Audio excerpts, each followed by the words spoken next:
देर बाद बाबू ये क्या है? सेंटा गिफ्ट दे गया है। अरे वाह।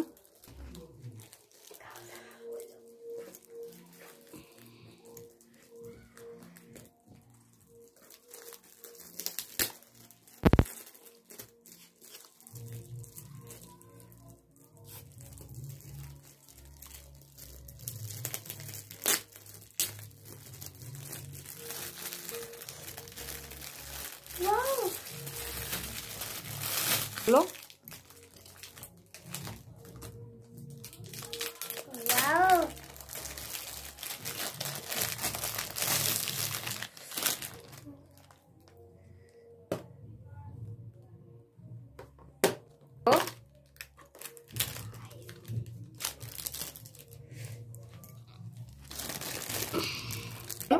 गाइस, तो हमें गिफ्ट मिला, ये सांता ने दिया है। तो इसमें एक पेंसिल मिला है, इरेजर मिला, स्केल मिला है। मुझको बहुत अच्छा लगा, मैं खुश हो गया।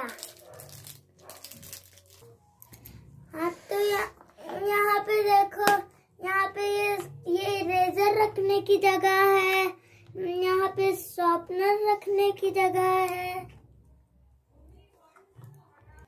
तो गाइस, इस पे एक मिक्की माउस बना है। तो गाइस देखो, इसमें पेंसिल भी फंसा सकते हैं।